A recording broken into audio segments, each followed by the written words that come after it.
Antisipasi cuaca ekstrim, penjabat wali kota imbau warga waspada.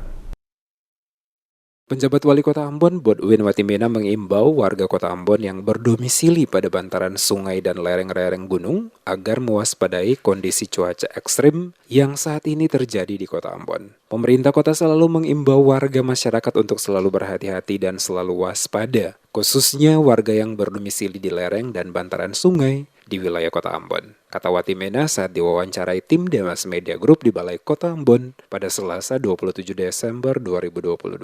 Watimena mengungkapkan selaku manusia tidak bisa menghindari cuaca buruk, tetapi kewaspadaan perlu diperhatikan dan ditingkatkan guna menghindari jatuhnya korban akibat cuaca ekstrim seperti angin dan hujan, bahkan terjadi gelombang tinggi dalam wilayah Teluk Kota Ambon. Seluruh warga Kota Ambon diminta untuk mengantisipasi sedini mungkin jika terjadi hujan dan angin kencang agar segera menghindari lokasi yang dianggap berbahaya, terutama mereka yang bermukim di bantaran sungai, bukit, serta pesisir pantai, termasuk mereka yang rumahnya berada di dekat pepohonan yang mudah tumbang akibat angin kencang.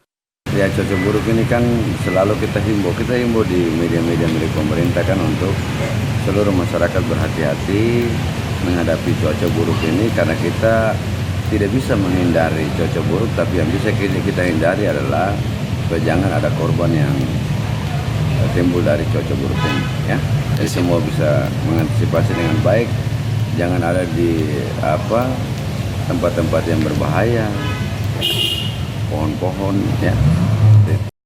Untuk diketahui sebelumnya, selaku penjabat wali kota Ambon, dirinya telah memerintahkan dinas terkait di lingkup pemerintah kota Ambon melakukan pemangkasan pohon yang ada di beberapa ruas jalan dalam kota Ambon guna mencegah tumbangnya pohon dan menimpa rumah warga maupun pengguna jalan raya yang sementara melintas. Arahan juga telah disampaikan penjabat wali kota kepada jajaran pemerintahan di tingkat kecamatan, desa, dan negeri, serta kelurahan, agar terus siaga dan segera melaporkan bila terjadi kejadian bencana di wilayahnya.